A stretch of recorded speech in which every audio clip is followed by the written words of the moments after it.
Okay. So good afternoon, everybody. Thank you for joining us in our study session. We're gonna start. Let me see where we start here. Any resolutions? Not yet. Nothing. Okay. And then Councilor Hudson. Thank you. I have item number 10, and it's asking to increase aid to municipalities along with President Paniagua. So if there's, anybody have any questions? Let's go. Put us on. Let's go. Let's get it done. Let's get it done. Let's go. All Thank set. you. Everybody on board? Yeah. Yes, please. And Councilor Majok, request at the table. Oh, run, Joe.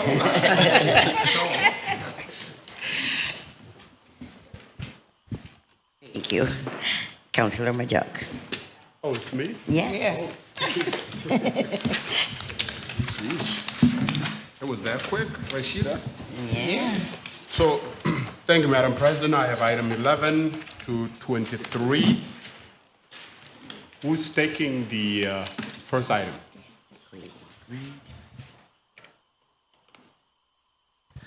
Good afternoon, Council. Neil Burke, DPW. Item number 11 is a revision to the traffic code to allow two-way traffic on a select number of currently one-way streets in the Campus West area. So, I want to thank all of you for providing the study for this.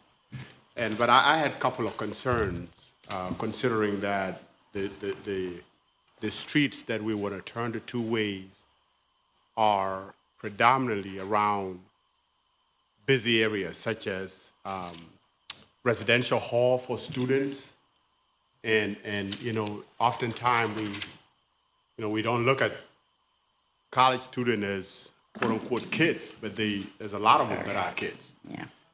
And considering the traffic, the hospital is right there, the VA, and all the dormitories. It's a concern for me to see that we are converting these streets into two ways, in which it does yield more vehicular access to those spaces, and then the kids and students. Let me change the word. The students are maneuvering around those areas. So, could somebody just calm my nerves down a little bit by?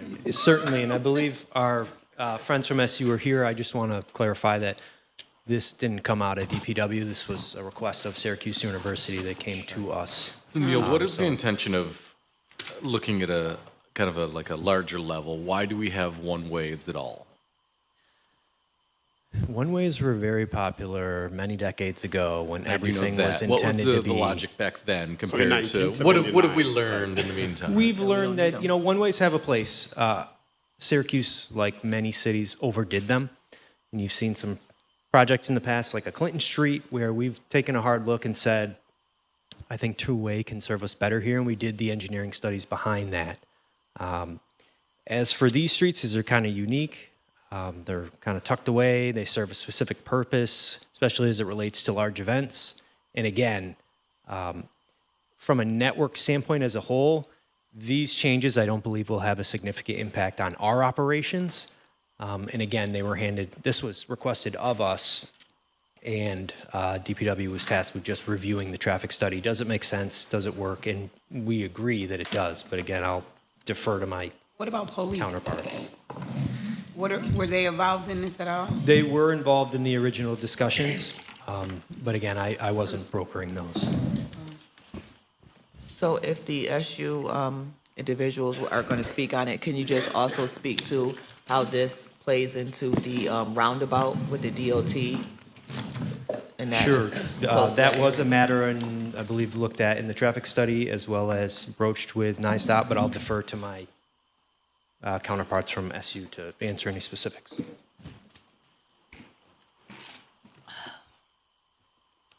Hello, Jennifer Bybee. I'm Associate Director for Planning with Syracuse University Campus Planning Office. And thank you for having our item on the agenda. I'm going to turn to our transportation engineer whom we hired to do the traffic study that was included in your packet to respond to the specific questions about safety concerns regarding two-way versus one-way.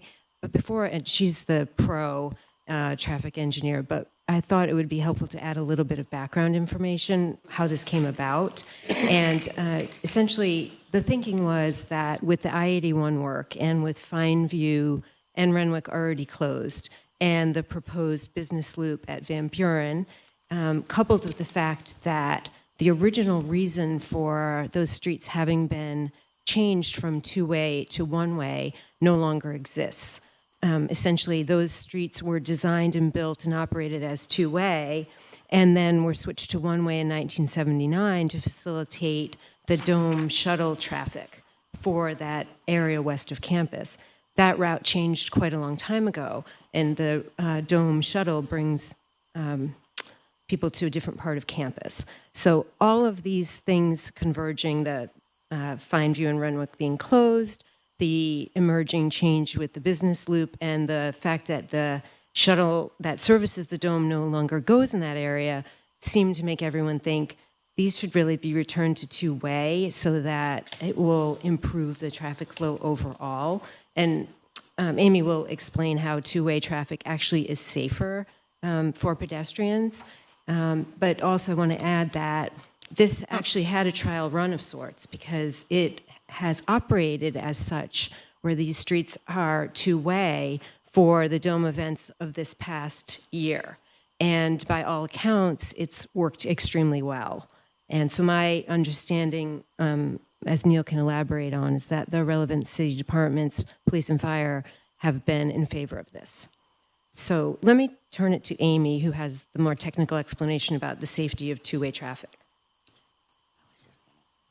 Thanks, Jennifer. My name is Amy Dake. I'm the Senior Managing Transportation Engineer with Passero Associates, and we performed the study on behalf of Syracuse. So I understand there's some concerns with converting one-way streets to two-way, particularly for pedestrians. What happens when you have a one-way street, especially with two lanes of travel moving in the same direction, you tend to get higher speeds than when you have two-way streets with a single lane in each direction. Additionally, it can be confusing for pedestrians when they're looking to cross because if they don't realize it's a one-way street, then they're not looking in the correct direction potentially for traffic. The other main concern I have with a one-way street, particularly Stadium Place, at least in one location, we have a mid-block pedestrian crossing. So in New York State, we've got a law that says stop for pedestrians in the crosswalk, right? So if you have a pedestrian on one side of the street waiting to cross and a vehicle stops in the curb lane to let that pedestrian cross and they start out, if a vehicle in the other lane coming in the same direction doesn't see that pedestrian crossing, you have a potential for a collision. The other thing that's important to note is that bicyclists tend to like two-way streets much better than one-way streets. It's safer for them. They can travel in both directions. And in general, two-way streets provide for better circulation. It's not as confusing for motorists. And in this area where you've got motorists coming to park for events at the Dome, they may not be a regular driver in this area. So it can be very confusing and you end up going in circles looking for where you're supposed to go. How do you address congestion then? Congestion? Yeah. Well, in this particular area, congestion really isn't a huge concern because it's such an isolated pocket on the west campus of Syracuse. You've got Van Buren and Irving Avenue, which carry quite a bit of traffic. It's in the 5,000 to 6,000 vehicle per day range. But on the actual side streets, Stadium Place, Standard Avenue, those volumes are much, much lower. And this could possibly help with the traffic flow during games because you always have that Van Buren lineup going up the hill. So if they're able to take one of those current one-way streets, it would probably help. And I also think where there are student dormitories to your left, there's just parking lots to the right. So it's probably not as much of an issue for students crossing, the potential for any It's collision. also better for emergency service providers because they can get to wherever they need to get to without having to deal with a one-way street situation. And also, given that we have dormitories in this area, you've got your DoorDash, Amazon delivery drivers who also get confused, and it's easier for them. So I don't know if this question is for you or Neil. How much reconfiguration will this take, Neil, in terms of timing and planning? Well, I can let Neil speak to that. I will say that our study was very specific in what needs to be done to change the streets as far as pavement markings and signage. Before we release that to Neil, can I ask one more question? What are the incidents of collisions right now in the one-way street area, particularly with pedestrians? Our study did not look at actual crash data at this point, so I can't answer that specific question. Your study's very general. I mean, the point about out-of-town drivers is precise, and I understand that it would allow emergency vehicle access easier because, again, everyone can go in the direction that they want to. It would help me to know that you looked at our Vision Zero and the statistics that go along with this, particularly because if we do have pedestrian crossing in the middle of Stadium Place, two-way traffic doesn't necessarily address that since we're not talking about adding another controlled intersection or a crosswalk there, correct? That crosswalk already exists. So right now you've got a crosswalk across a one-way street that has 2 lanes of traffic in the same direction. But it's not controlled. There's no light. There's no... Correct. There is, I believe there's a rapid flashing beacon for the crossing. I had a question about Comstock Ave. It's two-way, but when you go down further, it's one-way Comstock Ave. on Comstock. Are you looking to make that a two-way? No, this is very specific to the West Campus area. So we're only looking at the sections of Standard Street and Stadium Place that are one-way. And those are the only one-way roadway sections in that West Campus area. Everything else is two-way right now. So to Councilor Aaron Wright point, it's as it stands and as you do the configuration, because when I saw it, there's signage, there's stop signs. But that's it. But in terms of if they're going to be maybe a traffic light or anything like that, or is it? There's no changes in traffic control other than accommodating the change to two-way. And the assumption is that because you are going to make it two ways, that the traffic is going to reduce more than it is? I don't think we'll reduce volumes, but Okay. we'll reduce speeds on the roads that are currently one-way. So what about the volume? Do you think because it's two-way, there's a potential that the volume could go up? Not in this area. I mean, there's no reason to come to this area unless you're parking in this area. And if you're parking in this area, you're already coming to this area. So it's just going to change potentially the direction of travel and which roadways you use. My fear is that with I-81 construction, with two ways, it's going to attract traffic for deterrent purposes, that people are going to see two ways, so let me cut through, me get through here. But really, the only place to go in this area would be to go to the Environmental Science and Forestry ESF, campus. into the dome. It's kind of a landlocked area, if you will. You're not cutting through to get anywhere else. You're really going to stay on Van Buren. So I guess Neil, to Councilor Aaron Wright touched on it, the Vision Zero vision. Where is this plan, this changes with that? Because I know we are pretty heavy on that. How does this complement that? And we're going to talk about Vision Zero later, too, so that's a great segue. This area was not identified in the high injury network, so this wasn't an area of high crashes or high volumes. If that's something you'd like to be evaluated, that can be put back on the applicant. I'm more worried about the proposal. pedestrian traffic because, again, in addition to people driving there to park, people are walking to their parked spaces. There's a lot of increased pedestrian traffic around game days and things of that nature, regardless of the one-way or two-way situation, in addition to the dorms, right? Yeah. You guys wander around back campus there, area? No? I go to many games, and regardless of which direction the traffic is in, it's going to be people Flooded with walking. people, So right. I think, like I said, going up that hill, there's always congested traffic because two of those streets are one ways. So I think it would it would be a little bit better. But, you know, if they want to look into it further. Yeah, I got my other last question here, and we gotta move on.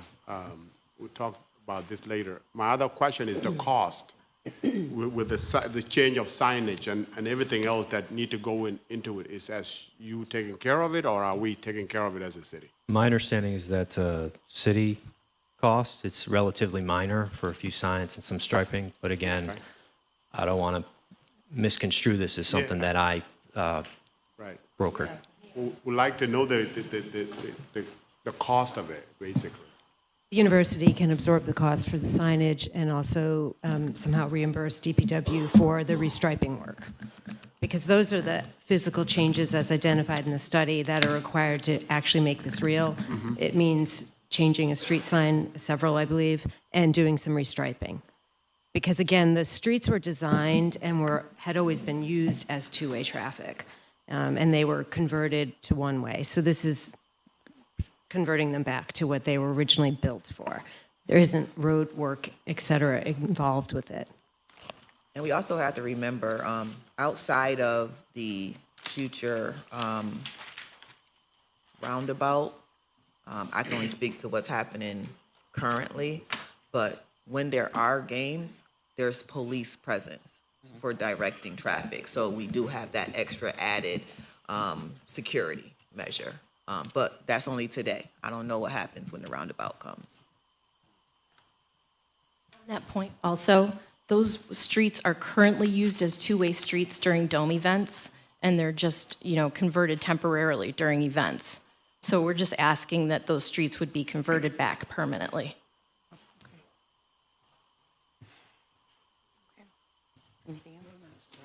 No.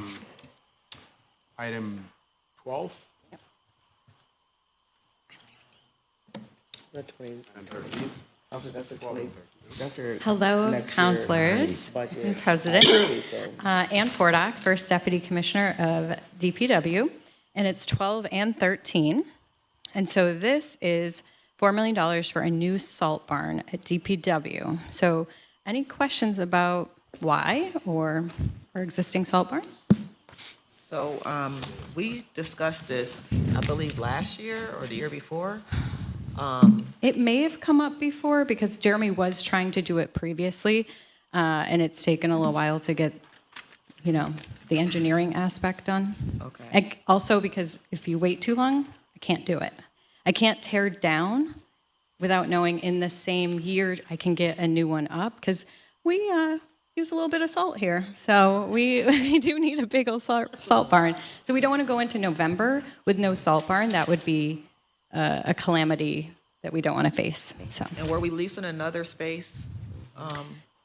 So this is, we have to tear down the existing one and redo the plumbing, the electric, the groundwork, and put up a bigger one in the same location. No, but I'm saying, weren't we currently leasing another space near Yes, State Fair and that or is something? a great point, and that's going to come in very useful to us because we're trying to empty ours right now. And so we're using that one on Van Ren is New York State's. And so we're going to fill that up with salt just in case there's another storm. I know. It already happened earlier this week. So we want to make sure we have enough if there's a little more of snow. And but we need to clean out that barn and make sure we are ready for go time to tear it down. It's CHIPS money, right, Ann? That is CHIPS, 100% CHIPS reimbursable, yeah. Just wait a minute, just to, go on, Brian. Jenna emailed this morning, said this one was not. No, it was the, actually, the one that she said is not, is 17. It's not in theirs. 17 is not 16 and CHIPS. 17 is the same. So which one? 16 and 17, it says reimbursed through New York State DOT programs, and she told me that 16 and 17 is not reimbursed through New York State DOT programs, that it is 16 12 and and 13 is reimbursed via CHIPS. Okay. All right, so then we'll come back to that in a minute. Yes, we'll get there. Yeah, we'll get there. What's the time frame for this? ASAP. So everything's, Ian is here and he could break down like the bidding and, how that's going. But we have to get a general contractor and then they'll have their subs, and we have to work on tearing it down first, which might be the fastest part, and then the electric, the plumbing, the site work. And so I would like it done by October 1st, but projects are what they are, so. So this is going to be RFP and all of the process. I believe Ian's already put it out, right? No. Do you want to give an update on That's why that? they're doing the bond now, so they can do all that. Or you have to get Excuse this me. approved to put it out? Is that how that works? Yeah, you gotta get the bond approved. Ian Brown with the engineering department, working on this project for the last 2 years. We have all the bid documents ready to go. We have, we're ready to go through the purchase portal on Gov. We wanted to make sure this was secure before we put it out. So we have a substantial completion date of October 15th for this project, so that we don't interrupt snow operations. And it actually is in fact 2 buildings. We'll be putting up 2 buildings in the existing space, one for treated salt and one for untreated salt, which we have not had the capacity for. So we'll have salt that can work under 20 degrees, which is awesome, which is what we really need for DPW. So. Any other questions? Thank you. 14 and 15. All right, 14 and 15 is DPW road reconstruction equipment, and I will let Jeff Fragola, fleet manager, come up and speak to that. Hello, councilors. Jeff Fragola, fleet director for the city. So 14 and 15 is for the authorization and issuance for the road recon equipment capital improvement. Those purchases will be reimbursable through the CHIPS program. Any questions on any of the equipment? All of it? vehicles? I'm sorry? All of it reimbursable?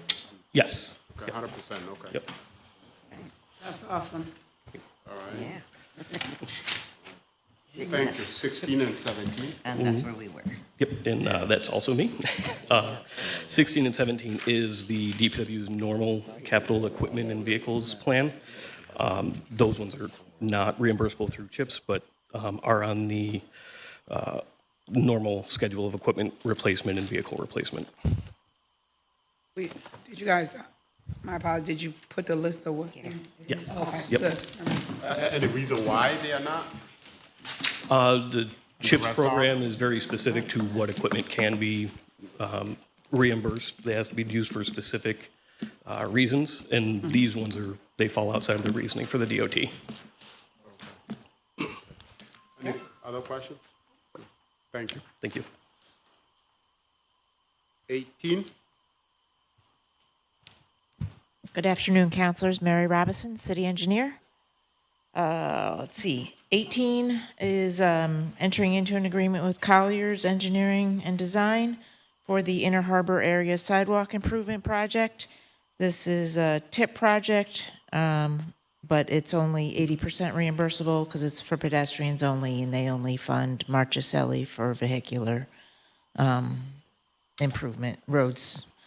So the Inner Harbor sidewalk will get new sidewalks on Van Rensselaer between Hiawatha and West Kirkpatrick Street, and along West Kirkpatrick Street from Geddes and Solar Street, and adding new sidewalks across the West Kirkpatrick Street Bridge, which currently do not exist.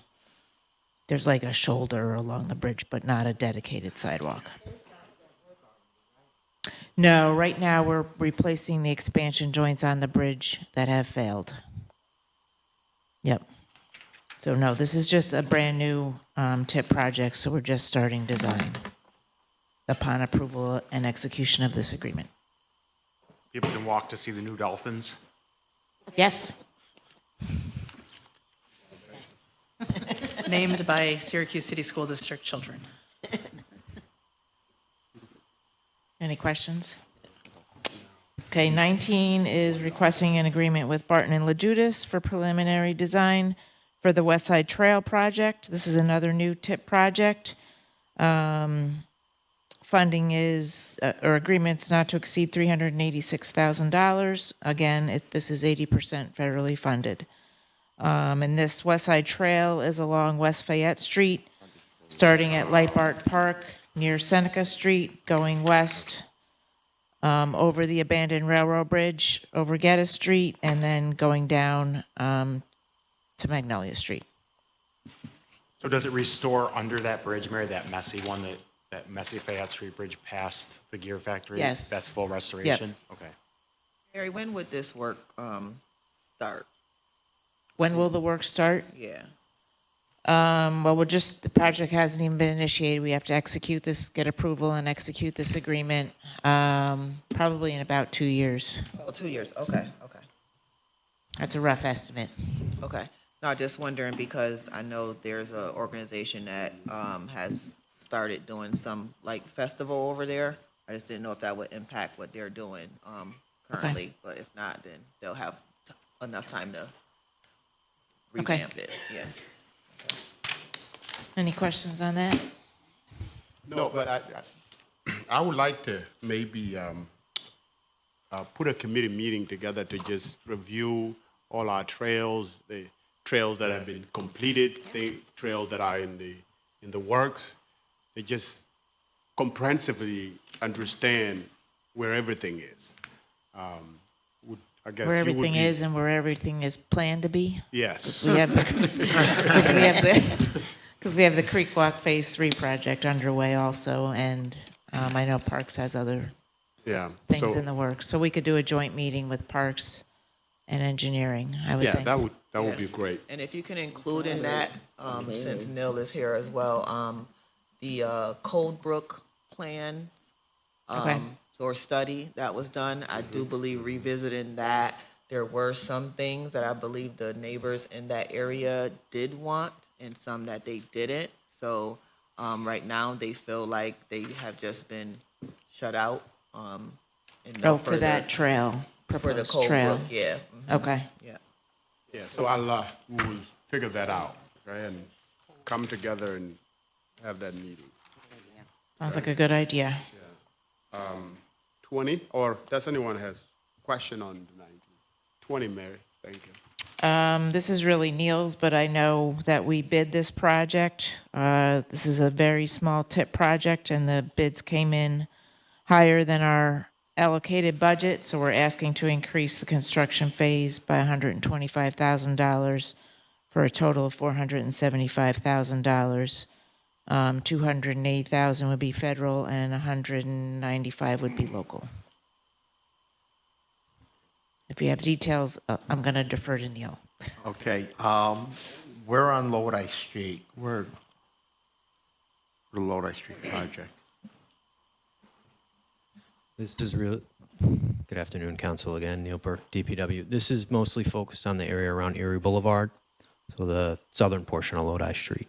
So it's going to South of go James. from Erie Boulevard, Yep. Lodi Street. Is it going all the way across to North Salina Street? No. So this portion is just from around James Street to Erie Boulevard. Wait a minute. Okay, okay. So I'm looking at the Lodi Street connector, and I assumed it was Lodi Street. Yep. It unfortunately, again, Mary alluded to, is kind of a small tip project. We'd love if we could get enough funds to do all of it, and we'll pursue it in the future too. Okay. All right. Thank you. Thank you, Neil. Item 21. This is requesting a small increase to our agreement with CNS Engineers in the amount of $29,000 for the preliminary design phase of the James Street Improvement Project, which is from South Salina to Grant Boulevard. We've expanded the work on this project. You'll be hearing more about it. We're in preliminary design, but we're going to have a public meeting to go over the whole scope of projects. So this is just a very small increase, and we have the TIP funding available. Mary, is this 2027 work too, you think, or 2028?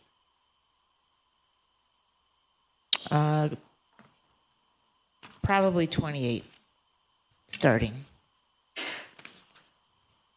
Mary, outside of this, do you have any information on the Teal Ave project? I believe it might have been county, either county or DOT, but it was Teal Ave from the county line to, I think it was Grant Boulevard. It didn't go to James Street. The Grant and Teal intersection, they had all those public meetings that Yeah, were, I know, like that Shop City Yes. intersection they are going to do that work as part of their project. We did have a meeting with them a couple months ago and talked about the improvements within the city. I think they're still in preliminary design and trying to get design approval. But are you asking like when For they're that going to start? specific location? What? For that specific location? Well, it'll be done all as one project and then include that small city section. Okay, because that's what I was wondering. Why didn't it extend at least up going towards Henniger High School? Because there's a lot of Well, traffic. I don't have the that's- specifics with me today, but we have another tip project for more teal within the city. And It's in the out years. it's Grant to Court, but we had to, they weren't even going to do that intersection in the first bid, but then they decided to go further right to the city line. But they're not Okay. going any further.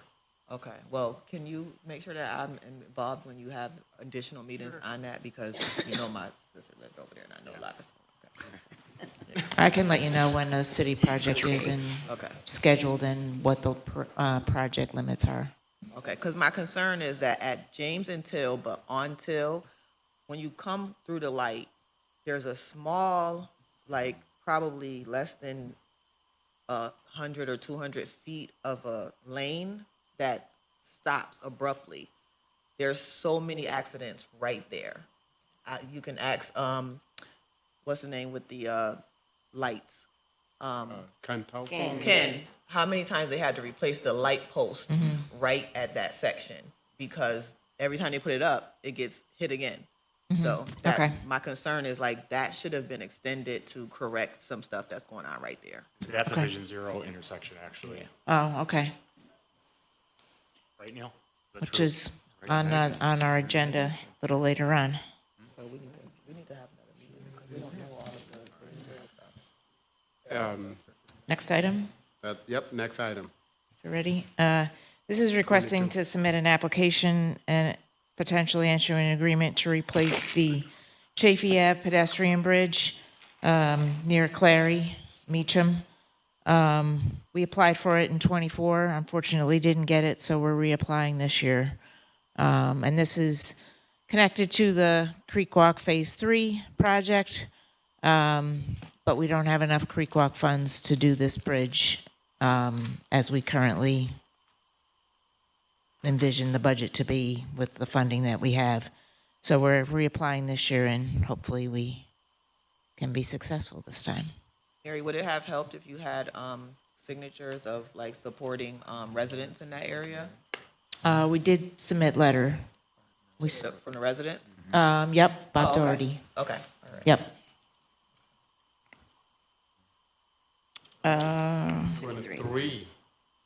23 is requesting a resolution to adopt the 2025 Onondaga County Hazard Mitigation Plan.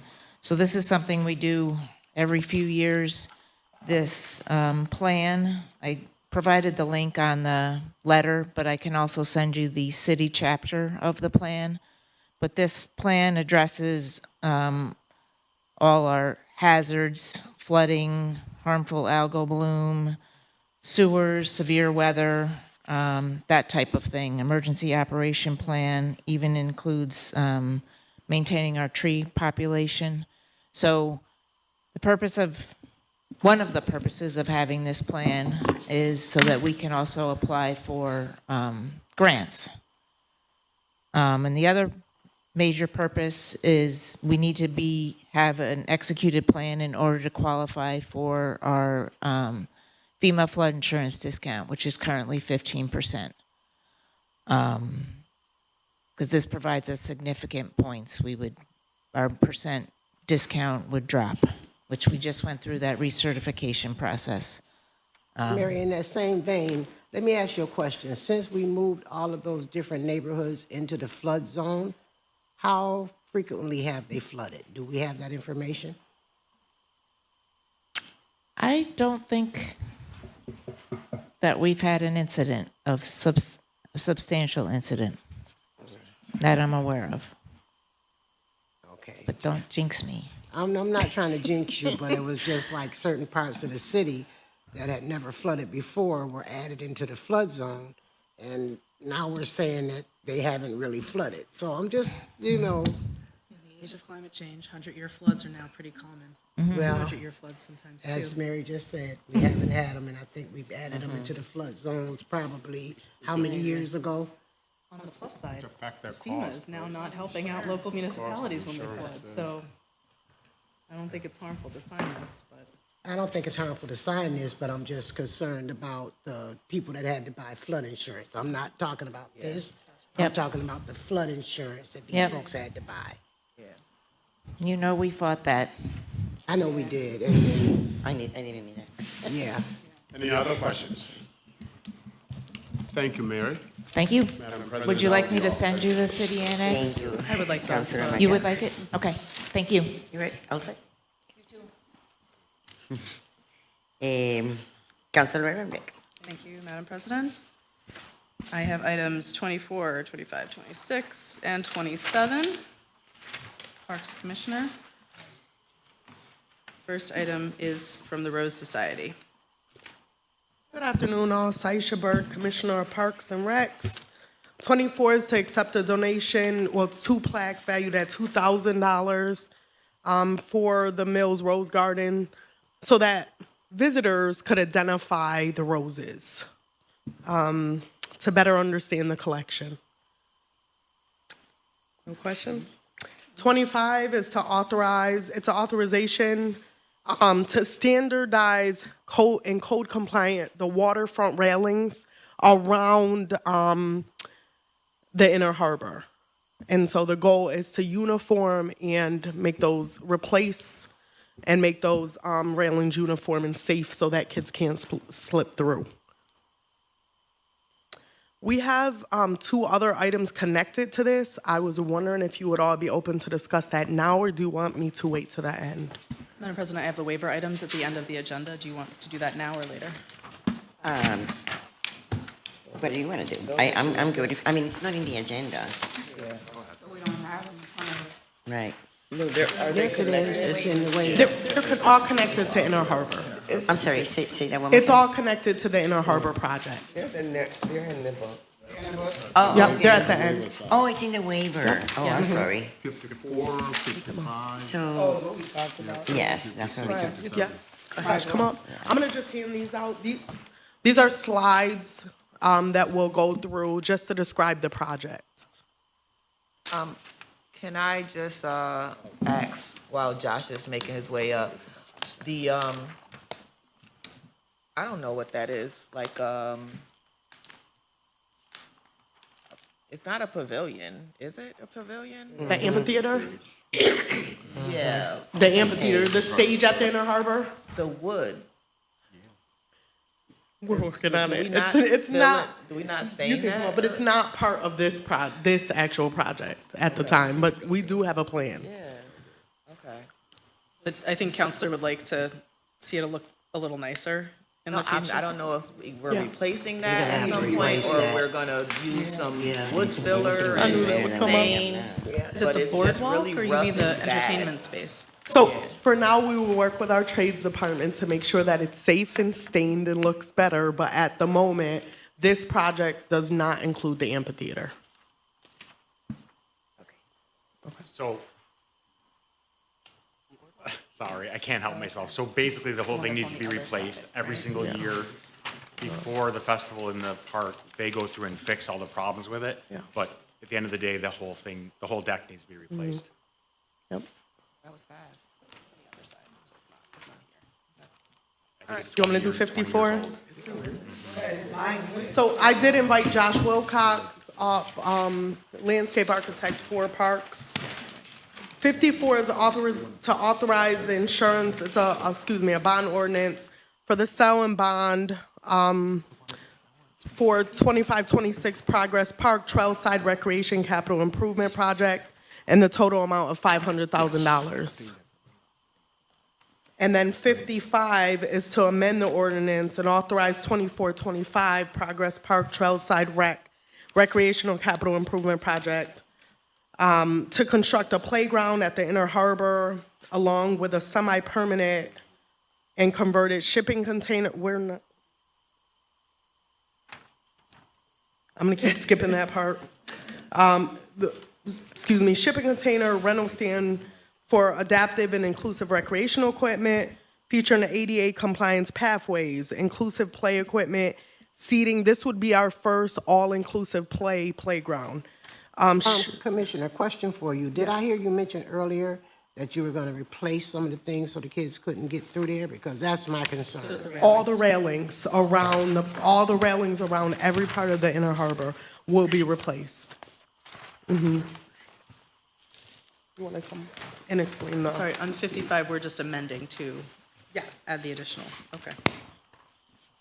I guess I should, I don't know if you want me to I'll have Josh do the next one.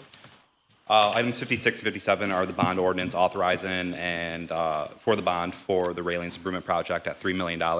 This is a comprehensive replacement and addition of all new railings at the Inner Harbor. Right now in the packet, you can see that the piers do not have any railings whatsoever, so we are unable to permit that space. We're unable to actually allow festivals or any events on that. This plan allows us to create new accessibility options so people of all abilities could use the Inner Harbor. It replaces the pedestrian bridge, so that not the structure of it, but all the wood, the rotted wood and plywood areas will get replaced. And it also allows us to create, again, a permittable space for in 2027. There are some major. Yes. So Clinton Square will not be in use in 2027. The 81 project will kind of take over that area. We will not be able to run festivals like we are used to. So we need a space. We need a space to continue the festivals. And this could be our space. So our hope is that we move some of those festivals for that year to Progress Park or Inner Harbor. It's the only space we have big enough to hold big festivals like this. What's the projected capacity that it can hold? I don't have that answer. Josh may. According to the second No Kings protest, I think it was like 12 million, 12, right? right. There was lots of. So we have, I can speak to what, we had 27,000 at Pride last year in the Inner Harbor. So, and we talked about this in leadership, so I think it's good that we have this discussion now, because if we're gonna lose Clinton Square in June, we're talking just in June alone, Taste of Syracuse if they come back, Crawfish, Pride, Juneteenth. And the city's gotta support them, because for them to move those festivals from Clinton Square to Inner Harbor, I talked to the deputy mayor this morning, and we all did in leadership, and said, we've got to make sure that we're accommodating people that walk to those festivals in Clinton Square to get them to the Inner Harbor. As we've discovered recently, the only place big enough to hold those festivals, other than a strange parking lot somewhere on city property, the Inner Harbor is the only other place that's big enough to accommodate. But to what President Hudson, or Councilor Hudson said, the railings, it's not safe down there. Like, we take care of the amphitheater part of it every year to make it safe, but if you take kids down those piers, which we own again, we got to do those railings. There's some examples in there of the current conditions. Yeah, it's pretty bad. Right now, the code of compliance is pretty off. They were built 25 years ago. So, things have changed since then. And what we would do is, with the standardization of the new railing, would implement a full seaworthy waterfront railing that is used throughout the country and other waterfront areas. This is what the current code says. It allows where kids can't stick their bodies through the railings and fall in the water, unlike right now, which are just wires. Was that 56 and 57? Yes. Thank you for allowing us to introduce that all together. Thank you for your indulgence. I have a couple more. So we are back to 26. 26. So 26 is an agreement with the Onondaga County Soil and Water Conservation to treat 200 hemlock trees in a variety of locations around the city. 27 is an application and agreement to the New York State Department of Parks, Recs, and Historic Preservation in the amount of $20,000 for the Connect Kids to Field Trip Grant Program. They do provide transportation, but they give our youth the opportunity to get, not just explore in the city, but get outside the city. And they focus on historic sites and forestry and fishing and outdoor recreation. Commissioner, I just have a quick question. Go back to 26. Is there any health risk with that when they're treating those hemlock trees? No. There's no health risk to the public? Are they spraying them No. with something, or? I can get more clarification, but I know whatever they use to treat them is not harmful to a person. Okay. I just was wondering I'll if get people you were the- in the the vicinity, name. we need to just Yep. warn them, don't Most be of these are outside. in natural areas, the wooded areas that they're starting to clean up. Okay. It's done every year, Yeah. and they put a flag down Okay. to mark that. That's what I was it's wondering. been done. Thank you. Could I just ask one question? We have 2 items that are missing that we submitted letters for. Could I talk to you after? You might want to say it. What was it? One was for public art, 35,000. I never got it. No? Okay. Oh, All right. yeah. And if it's okay, you can put it on the waiver. Just talk to Sid Okay. submitted, and we. Okay. Yeah. For Monday. That one, and it was like park signage. Yeah, I never So got we'll put it. it back on. Okay. Okay. Thank you. Thank you, Commissioner. That's all for my items. Oh, sorry. Councilor Hudson. Good afternoon, councilors. The item before you is related to our website hosting platform, the management platform that's used to update our syr.gov site. It's more of a procedural item in the sense that if you look, the date for it is from March 30th until June 30th of this year. This is in an effort to co-term our current software contracts, and so I've worked with the clerk on multiple occasions to align these with the fiscal year. That way, it makes it much more straightforward, both for budgeting and operational, financial planning. So we only need a few months of this? I mean, No, so and essentially we'll be back July 1st with, to be able to then co-term that accordingly and get the, yes, yep. Nope. Alrighty, thank you. Councilor Nave. Thank you, Thank you, Councilor Madam Hudson. President. I have items 29 and 30. Good afternoon again, Council. Neil Burke, DPW. The items 29 and 30 are to authorize the CIP program for our Vision Zero work. And this was intended to have a Schedule A included with it. I'm not sure if it made it, but we'll share that with you immediately after this. Yeah, can you send it to us so I can make sure the law get it? Absolutely. Any questions among my colleagues on this? If not, thank you. Thank you. Councilor Moore. Thank you, Madam President. I have items 31 through 40. Good afternoon, councilors. Elton Davis, Deputy Chief, Fire Department. Item 31 is agreement with Brycer. This is a code compliant software in which we use it as a tool for the submission of reports that are required for sprinkler systems, fire alarms, things along that line. It's a 3-year agreement, and there is no cost to the city. Okay. You like that? You should have started off with that first. Right. Absolutely. Any questions? Not really. Thank you. Afternoon, councilors. First Deputy Chief Rich Trudell. That is a tough act to follow when I'm asking for money. So item number 32, what we're looking to do here is amend our agreement from a 2025 ordinance with Naughton Associates to provide IT technical services to the Syracuse Police Department. The original agreement was for $120,000. We're asking to move that to $200,000. Basically, Naughton Associates is quarterbacking our IT move at 1153. And that touches everything from door locks to cameras to our network. That's our request. No, not asking for additional funds. We're going to move within that account. And this is just allowing them to move into the following year. This is just through this year, yes, through June of this year. I know Dave Proack and City IT have that RFP out for technical services that we have all, that you've discussed with him. Yeah. We will be able to utilize that. This is just to get us through that same time period that I know Dave asked for. That's all I wanted to make sure Yes, that we yes, ma'am. put an RFP out after. Okay. Yep. Chief, why did we waive the RFP?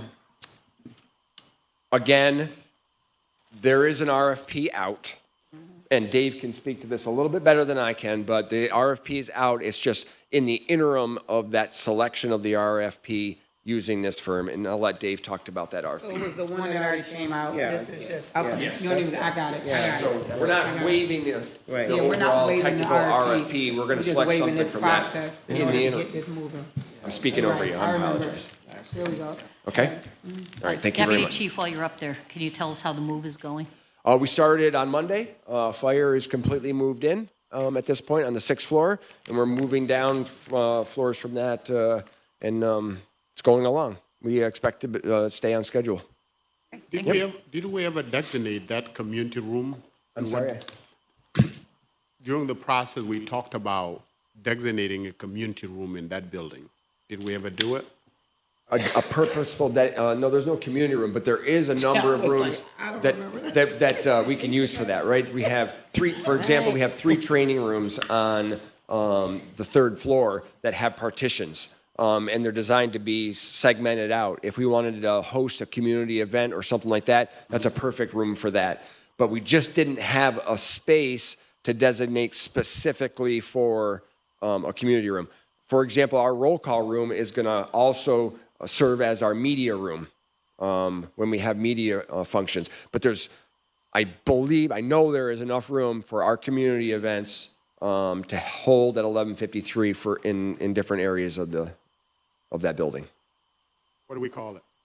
What do you call it? Yeah. That's our training room, but it's not a specifically designated community room for no other purpose. No, there isn't, but there's definitely room for community events at that building. So what's the capacity? Oh, I'm sorry. No, go on. What's the capacity of this room? Jade, I'm sorry. Oh, okay. There you go. All right. Thank you. Go ahead. I was just being facetious, but I was just wondering if the council is able to utilize the assimilation room. Not sure what that room is, but I'll look into it. It's a public. The room that you guys have with the assimilation stuff. What Oh, is it? simulations. Yes. Absolutely. We'll get you over there. Like I said, you don't want to get hit by one of those simunition guns, but we'll take it easy on you. Chief, are you going to plan to have a little museum? Yes, yes, sir, we are. We have folks in charge of it. As soon as they come in that public entrance on the left-hand side, both fire and police will have a museum right there. We're pulling stuff together. We're very Good. excited about that. Yeah, it's Probably nice. I'm the only person in this room probably remembers the old the police station on West Willow Street. Oh, you do? I was in there. Okay. You got me. Did we donate Chief Cecil's chair to Martin Abbott? Yeah. Don't know where that ended up. Oh, okay. Okay. If you find it, I'll sit in it. All right, thank you very much. Item 33, is there anyone here to speak on that? Yeah. What chief is here? You guys all. Huh?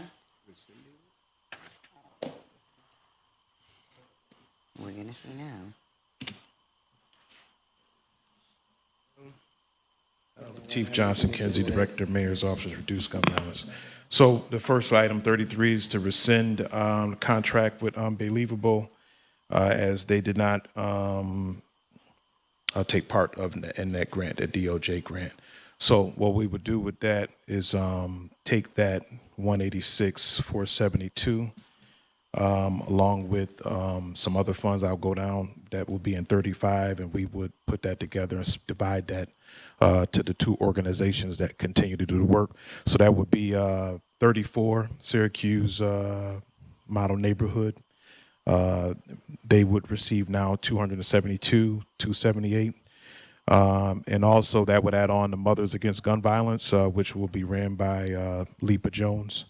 And they would also be working with Salvation Army to do some services for victims or families that have been victims of gun violence. And go ahead. So Lakeith, with this,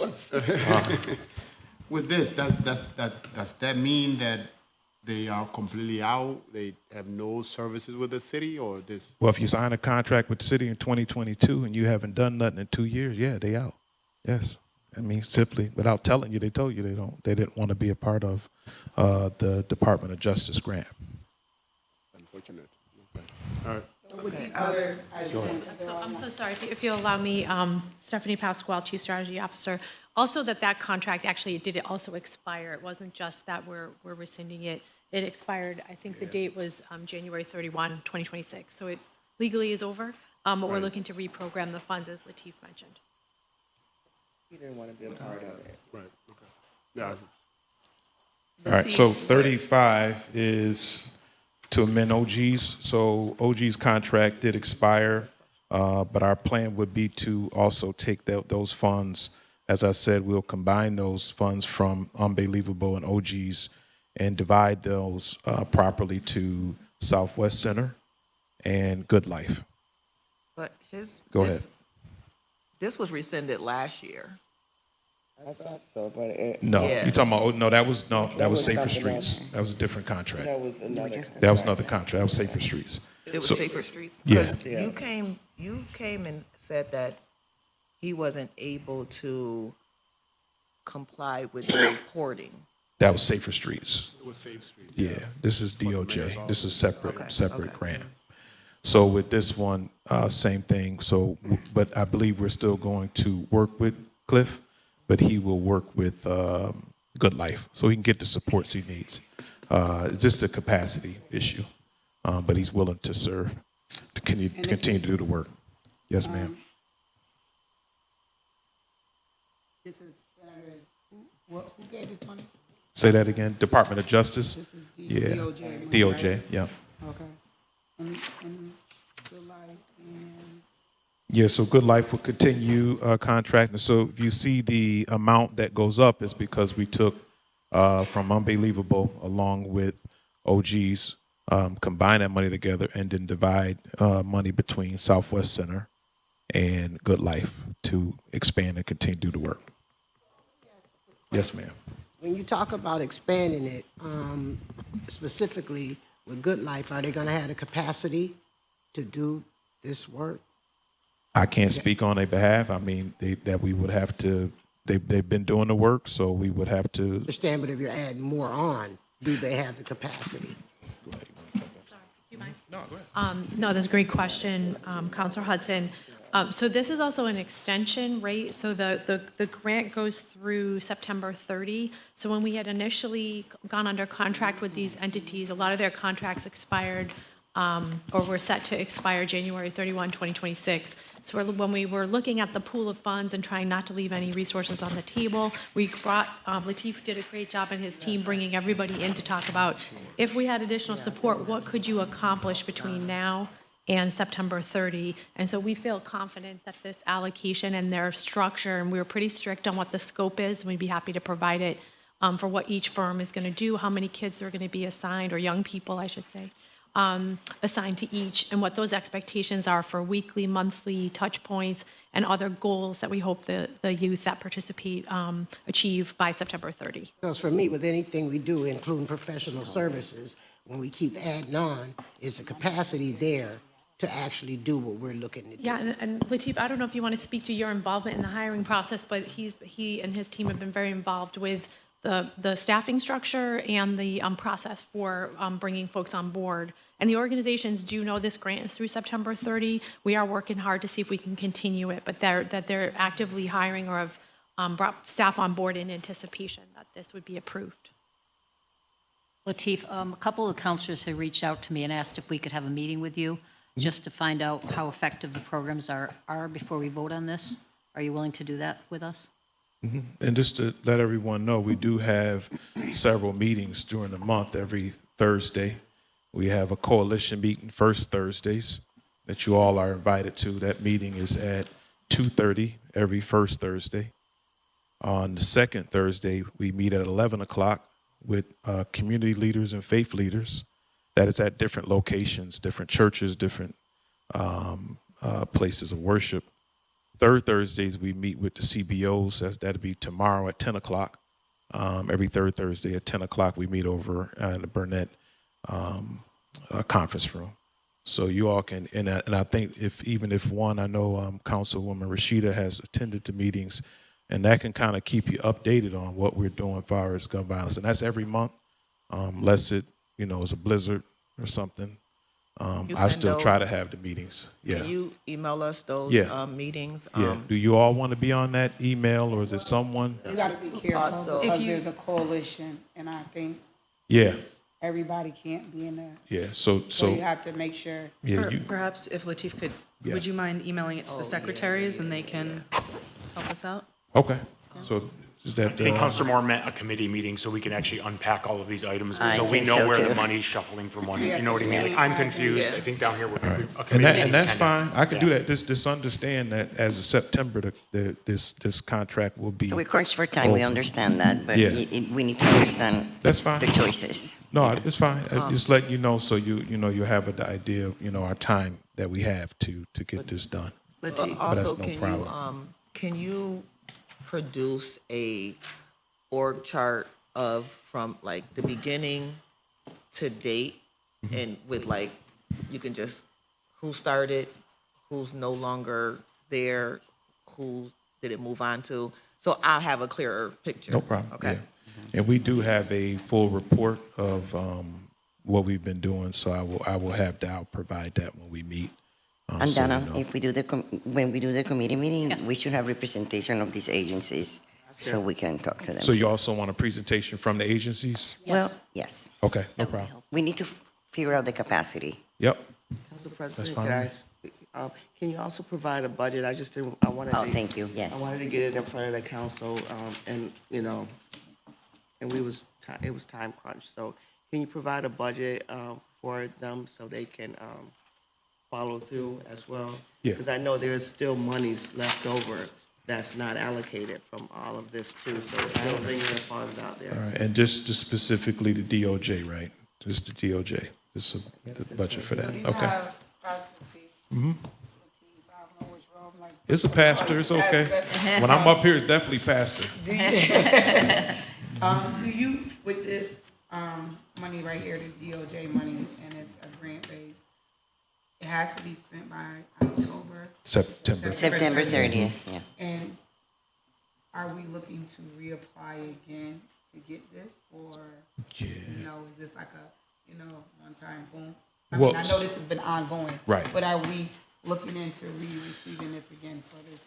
So this was a one-time deal. This was through the DOJ under the last administration, the Biden administration. Currently, we have applied for another grant through DOJ, but that's more focused on community and the Syracuse 360 project. But right now, with the current administration, we haven't seen any more grants like this. Since the new administration's been there. That's all I want. Yeah. More questions? All right, so we'll set up a meeting time. Yeah, All if you just reach out to Nathan. Yep. And then he can set it up. All right, thank Okay, you. Thank Yep. you. So where are we here? 37. 37. Is there anyone to speak on 37? That was all of them. Oh, that's all part of it. That's all the I'm same. sorry, my apologies. So So you're looking from 33 to 30, 40, To 33 39.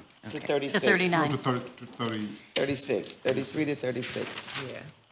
It's all of that. Yeah, no, so we're on 37. So now you're on Oh, 37. yeah, we are. So we're on to 39? You're on 37. 37, okay.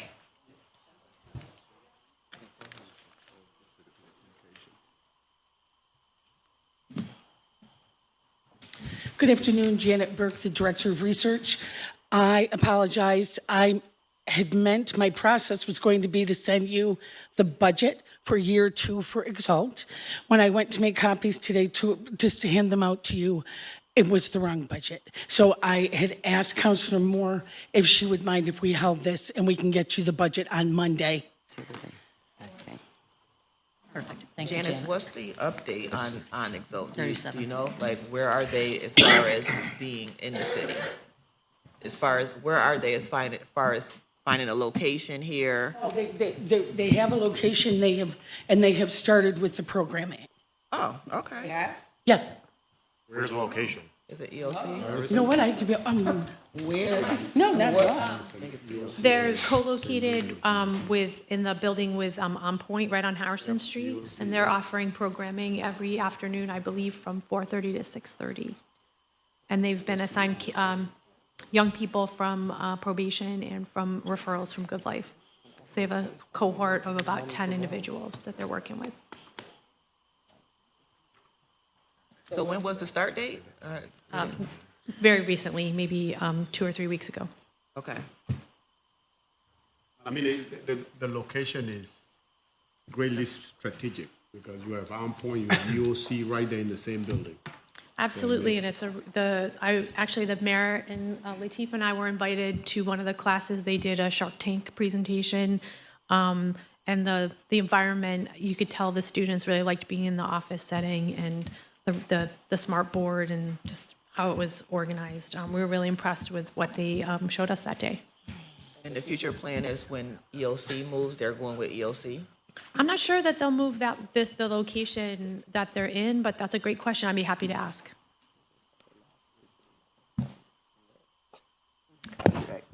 Item 38, is there anyone here to speak on that? First Deputy Chief Rich Trudell. Item number 38 is a request to enter into an application and agreement with New York State Division of Criminal Justice Services for our STRIVE grant. This would be year 2 of STRIVE, statewide targeted intimate partner violence reduction. It will fund to include, but not limited to, salary for detectives that will investigate intimate partner violence, overtime details. It will also fund what is called a domestic violence high-risk team, DVHRT team. It's basically a team of multidisciplinary agencies that are designed to provide immediate relief to victims of domestic violence in the highest risk category.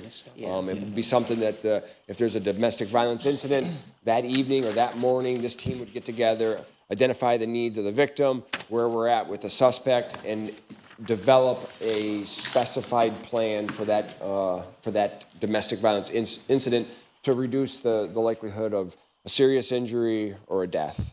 When you say the needs of the victim, what exactly? Well, let's say the victim needs to be relocated, needs to be put in a location, needs food, needs an order of protection. Maybe there's the DA's in there and we're looking at the potential charges on the suspect. It really is like a comprehensive analysis of that particular domestic violence incident to make sure that we are providing the correct response and the correct resources to it. And I think,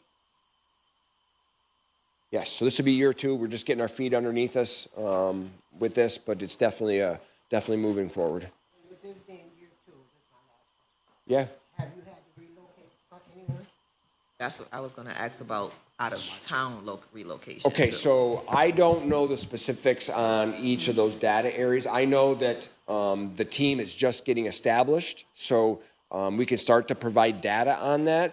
I also know that without the team in place, that there's been discussions ad hoc on particular domestic violence incidents and trying to get the right resources, but I don't have specific data on how many times we've relocated, if at all.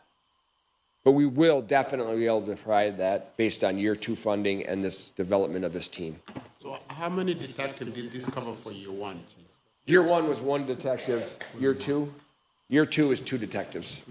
Will you have a connection with the agencies that offer some of these community services for domestic violence? Absolutely, yes. So Vera House, the DA's office, and the police department are like the co-chairs of this grant. Oh, good. And then there's a number of other agencies that we can get you additional information on that are involved in this, in the team. I would love to see that. Yes, we can yes. definitely do that, absolutely. I said that was my last question, but when you brought Yeah. up the DA, I just want to ask this question because I know that the district attorney's office, they have relocation. So do you guys work together with the Yes. DA's office on the relocation plans? Yes, absolutely. So the victim services is what you're talking about with the DA's office. Vera House has a similar, program within Vera House. The whole idea of that team is that there's no duplication of effort and no one's getting left behind.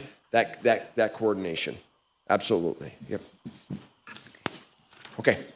Thank you very much. Thank you. Donna.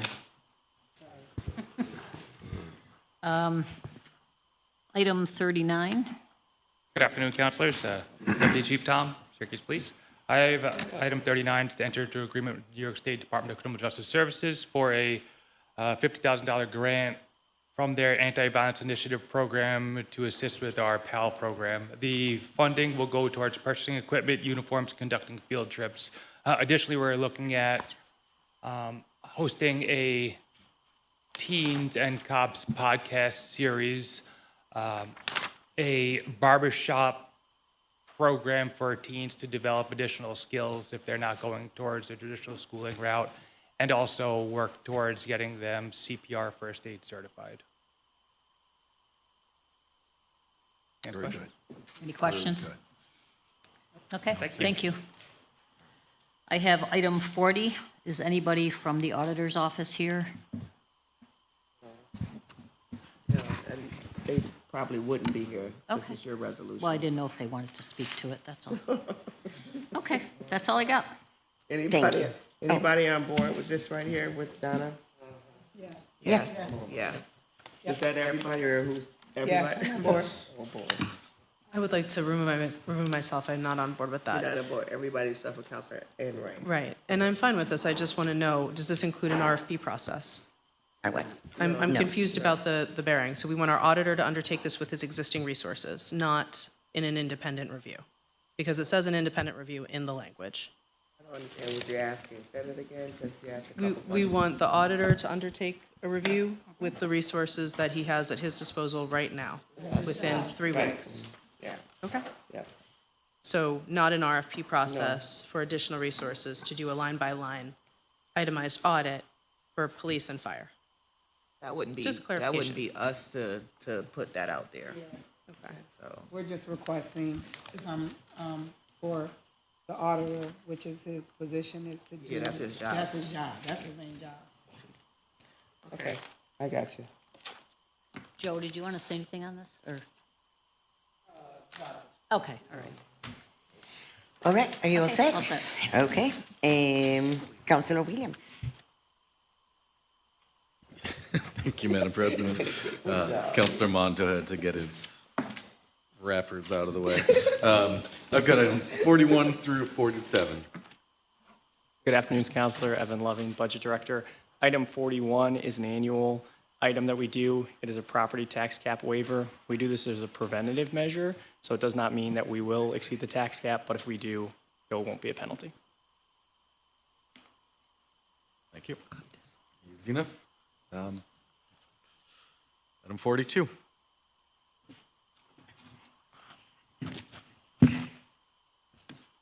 Good afternoon. For the last 2 years, 2 people in my department have been working in the basement of City Hall, going through box after box that has been left down there with no not following any retention schedule. Sometimes the boxes are broken. It was a mess. They have been working for 2 years and have gotten through about a third of it. We are asking to apply to the New York State Archives for a grant to bring in a consultant. We're down to some of the records we're not quite sure what to do with. And he knows the retention schedule backwards and forwards. He can tell us what needs to go and what can stay, and help us. We're getting on new shelving and trying to put everything, and then it'll be on our database, so we will know what every box is, what's in the boxes, and we can retrieve records. Are you digitizing the files? I'm sorry? Are you digitizing the files? Digitizing. Digital. Putting them on the computer, basically. Yes, oh, I'm Scanning. sorry, yes, we have a database now. I'm sorry, for all the records in One Park Place and City Hall Commons. Janet? A database is, it's, where it tells you where things are, but the files themselves, are you digitizing that? Correct, yeah. Okay.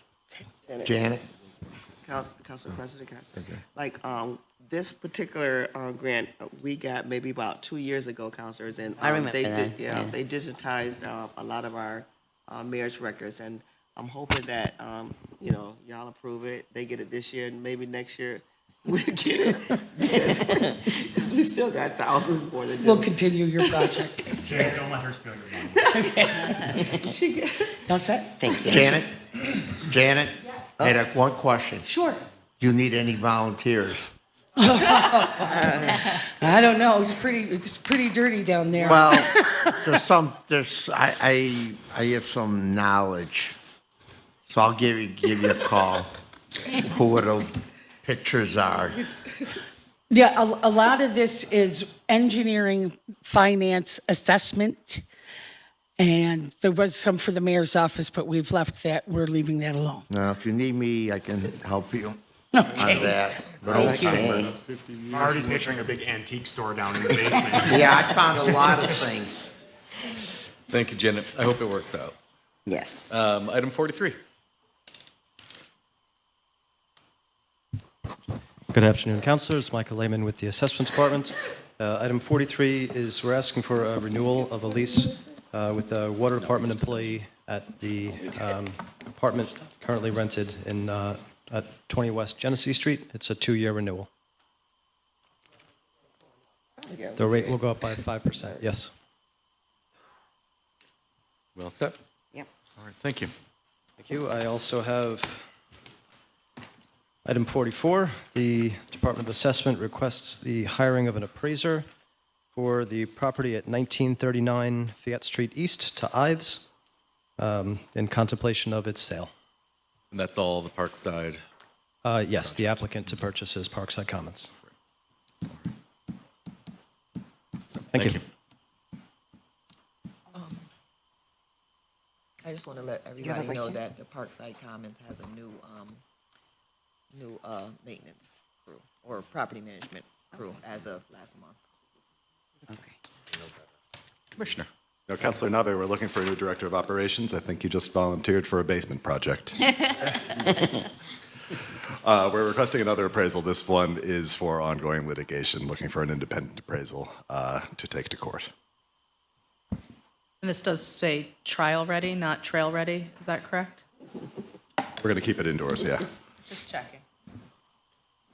46, we're requesting modification of the tax rolls. This is, you might remember, larger roll amendment that we brought a few weeks ago with respect to railroad properties. 4 of these inadvertently included billboards on railroad property, so these should not be roll section 7, they should be roll section 1, returning to fully taxable. Railroad owned, not railroad used.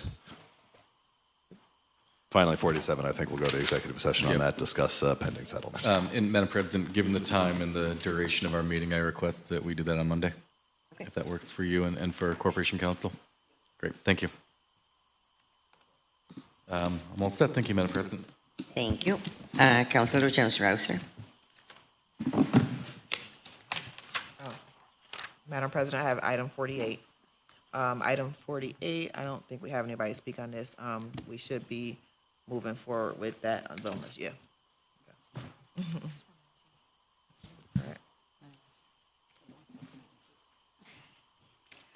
right. Monty. I'll come back for 49.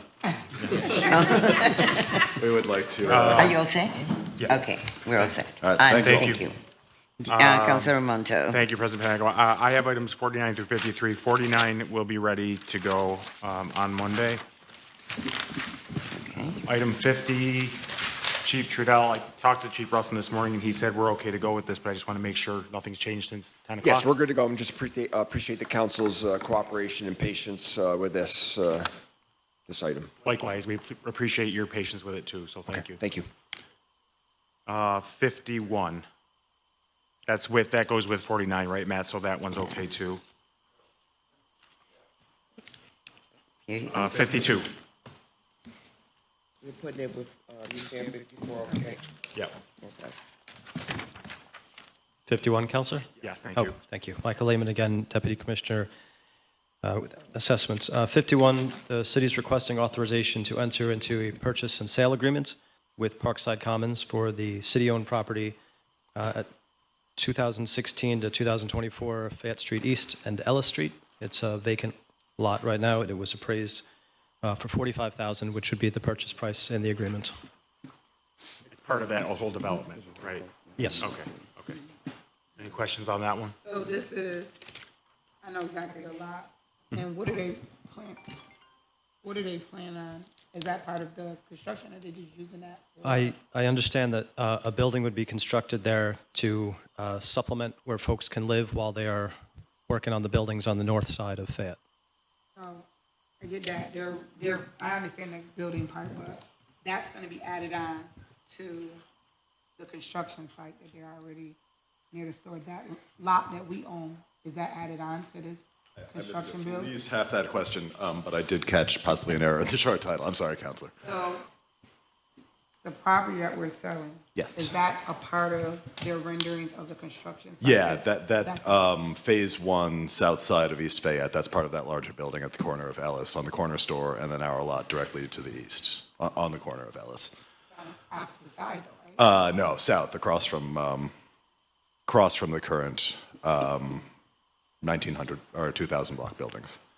So there's the taller one on the hilly corner on the former bakery site. This is the other one. They're trying to purchase? Yeah. Okay. And I just wanted to clarify, we've got a not to exceed of 45,000 on here. It should exceed 45,000 because it should include appraised value plus recording and title. So we'll check the draft ordinance and make sure. Yeah. I don't know. Yeah, I know the short titles. Yeah, we're charged. We'll look. Thanks. 45,000 is the floor. Thanks, Matt. 52? Yeah, that was really. Jake. Good afternoon, Council. Jake Dishaw, Deputy Commissioner of Code Enforcement and Zoning. Item number 52 is to amend Chapter 5 of the revised general ordinances titled Entertainment Licenses. In short, to summarize, this is a language change, and the general purpose is proposing new legislation to reduce the number of different licenses that we have and to unify the licensing process in order to administer this through the Division of Code Enforcement and the Permit Office, along with Syracuse Police and Fire Department. So in short, the biggest thing we're doing is creating two different license types for entertainment based on crowd size. The threshold is 350 people. A big venue that can hold that or more needs to get a license per event. So think Westcott Theater. Smaller venue can get an annual license that covers it for the year. Think 443 Social. This is in direct response to some of the comments and feedback we've gotten from the public and from local business owners. This is a good thing, and I think this is the right place to go, and I believe it's a favorable action for our constituents and our business owners. So Jake, my one question is, if they have an annual license for the small gatherings, is that easily revocable if we're seeing problems weekend after weekend? Yes, we're mimicking like our certificate of use process, our tobacco licensing process, so all that is incorporated into this. Jake, I have another question. In terms of the ones who have to do the every time license, is there something that allows them to upload a whole year's worth of events ahead of time and then tweak them or add additional if necessary? Or is there a reoccurring permitting process that they can go through? We will do whatever that's sort of what we've been doing before getting this formalized with some people, because we know that sometimes it's hard to work with promoters and kind of schedule changes. But I want to stress the key to this is we really need to know from a public emergency response aspect, do we have sufficient security, police response, fire response if something happens at a large gathering? So to answer your question, yes, we'll do what we can to take in known events in advance.